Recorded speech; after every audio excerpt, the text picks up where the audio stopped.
Next is physical map. A physical map is basically a map with a focus on boundaries between entities, so like countries, states, and counties. So right here in this physical map, you can see the Western Rockies of the United States. Then we got political ecology, and this is basically the approach to studying nature and society relations, and it's concerned with the ways in which the environmental issues reflect and is the result of political and socio-economic context. So as a result of our economy and society, it has a big impact on the environment, and also vice versa.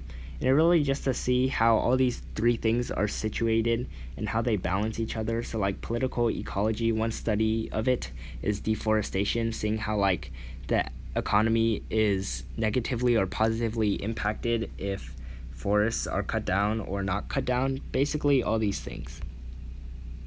Remote sensing, so this is like the earlier geospatial data, and this is like GPS and stuff, and satellite.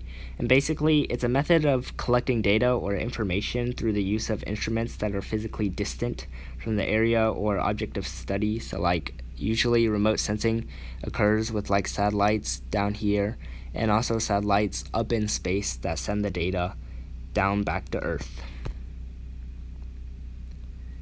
Next, we got scale. A scale is basically the representation of a real-world phenomena at a certain level of reduction or generalization, so like 1 to 100, or in this map of California, it's 0 to 7.5. So like this looks like 3 inches is about 7.5 miles on this map, so that would be the scale of it.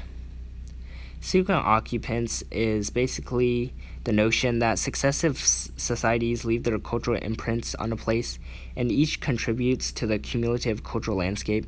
So this is Tanzania, Dar es Salaam. And basically, it's just saying that the first people built something, and then the next people built on top of that. And after years and years and different people coming with their different cultures, you see these imprints. So like these apartments, you see all the different layers of people who came, the Africans and the Arabs, then the Europeans like Germans, British, and finally the Indians who really occupy there now. You see in Tanzania, the apartments kind of look like the apartments in India because the current people, that's just how they live. Also, we got site and situation. Site situation is basically pretty interrelated. The site is like the internal physical attributes of a place, including its absolute location, spatial character, physical settings and stuff, and that actual location basically. And then the situation is like the external location, the attributes of a state. So like the absolute location, spatial character, physical settings. Basically it's relation, but also how the environment it's built on is settled. So like this is Washington DC. The situation is actually really marshy because on either side of the Potomac, it was actually a marsh. They had to drain much of Washington, D.C. to actually build the Capitol. But the site is the United States Capitol, of course. Also, we got spatial. Spatial is pertaining to the space on the Earth's surface. So it's sometimes used as a synonym for geographic. So medical geography often uses spatial data to sort of help figure stuff out. And this spatial map shows like the hot points of certain things. They're outlined in bigger circles of yellow. Time-space compression is basically a term associated with David Harvey, a guy, and it refers to social and psychological effects of living in a world in which time and space has rapidly reached a high level of intensity. So like the New York and Tokyo Stock Exchange, they're always exchanging, like it never stops because they're on opposite sides of the world. Basically, our world is getting a lot smaller, and it's kind of scary because with all the fast technology like planes and stuff, everything that used to take like years really now can just take hours. Also, it's related much to time-space convergence, and this is coined by Donald Janel. And basically, it says that the greater accelerated movement of goods, info, and ideas, so globalism during the 20th century, made possible by technological innovations in transport and communication, so like cell phones, iPhones, stuff like that, airplanes, telephones, really helped to bring the world into a convergence. So time and space used to seem like really far apart, but now they're brought together into like this one world. Landscape analysis includes many different things like field observations and photographic interpretations. But basically, this is just the process of describing and interpreting the landscape ecology of an area. So like deforestation, you can sort of see how the landscape changes over time as a result of cutting down trees. Next out, we got world regions. So world regions are like different regions that we have in the world. So for example, Southwest Asia is like the Middle East, and then North Africa is like north of the African continent. Stuff like this. South America, Europe, Eastern Europe, Southeast Asia, all these are different world regions that are actually important to know because this is geography, of course. So if you know these world regions, it will really help. So if you search up a map, you can really search up the different world regions there are. Next, we got 5 themes of geography, and this is basically the core of human geography. This is basically the whole theme of AP Human Geography, and it's basically derived from spatial perspectives of geography, so like location, human environment, regions, place, movement, and it basically talks about stuff like roads, human activity, physical characteristics of humans. Basically, these 5 things of location, place, human environment, interaction, movement, and regions. And whenever you're thinking about geography, you have to think about these 5 themes, because if you don't, geography is never complete. After, we got Patterson's 4 traditions, and basically they're 1 spatial tradition, 2 area studies tradition, 3 man-land tradition, and 4 earth science tradition. Basically, these describe the traditions of humans and basically how their geography has changed over time. So I encourage you to pause the video and read this if you want to learn more. Now the fun part, lots of maps.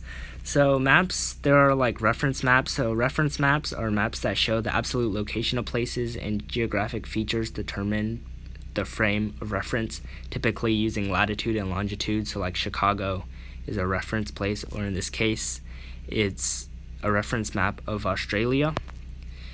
Then there's like physical map. Oh, that didn't work right.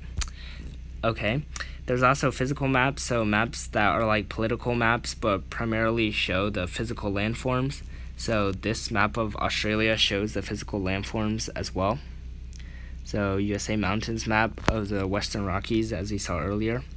There's also political maps, maps designed to show the governmental boundaries of countries, states, and counties, and basically the major cities and bodies of water in them. So USA political map, we can see all the 50 states in it. And there's also thematic maps, basically maps that tell stories, so typically showing the degree of some attribute or the movement of a geosphere. So life expectancies could be one, and this, it talks about what each country is known best for.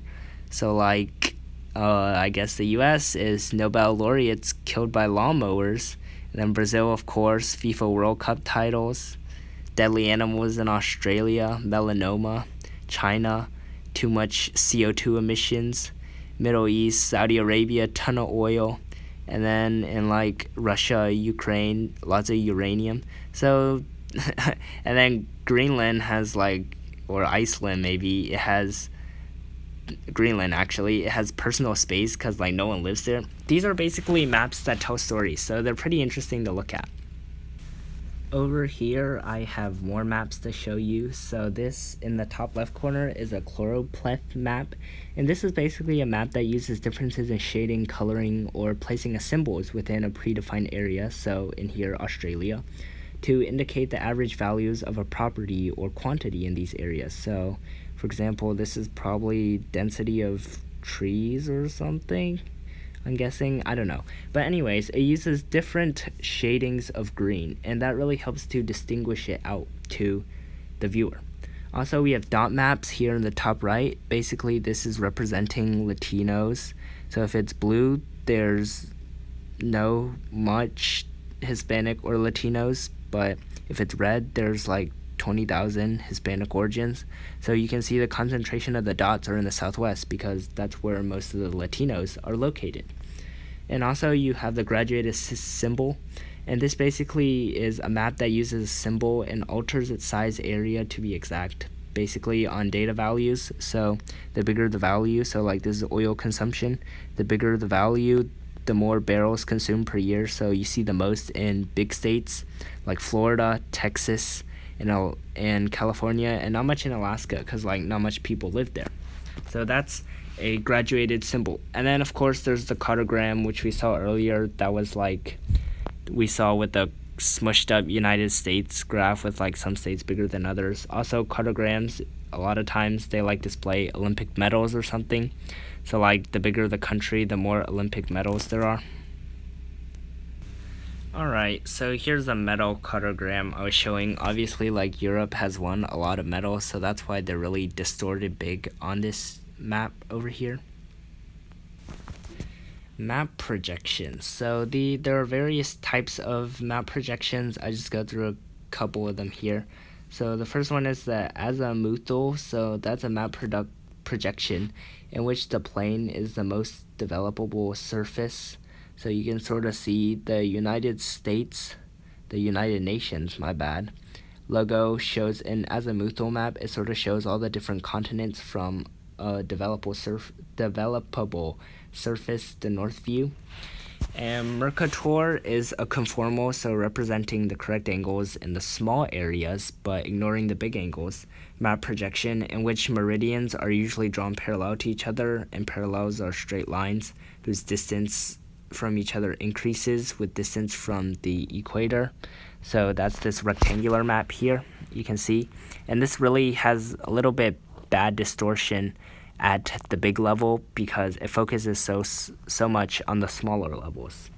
After that, there's a polar. So this is like an azimuthal projection drawn to show the Arctic and Antarctic areas.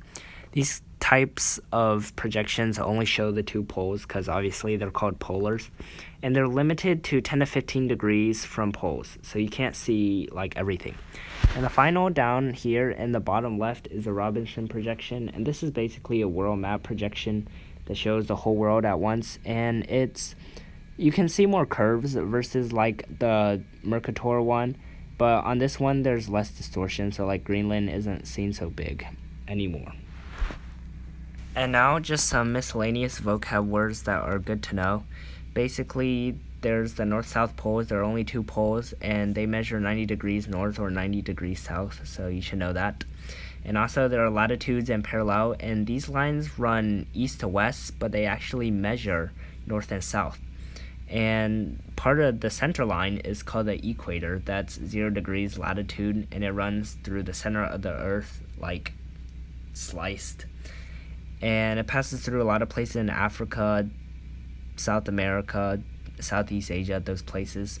Also, you have longitude and meridians, and these are interchangeably used with each other, just like parallels and latitudes are interchangeably used. And these lines run up and down, north and south. They run north and south, and they measure out east and west.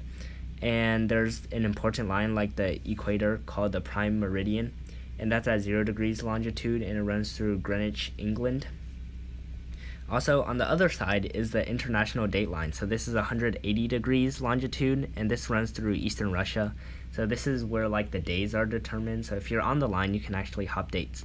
Finally, there's time zones. So like each part of the earth is divided into different time zones in comparison to the prime meridian. So prime meridian is like 0, so you're either plus or minus prime meridian time, Greenwich Mean Time. And so like in the United States, we have a couple time zones. We have the Eastern, the Central, the Mountain, and the Pacific, in addition to the Alaska and Hawaii times. So there are so many time zones out there, but those are just some that we should know from the United States. Well, that's it for Chapter 1. Thanks for watching, and I hope to see you in the next one.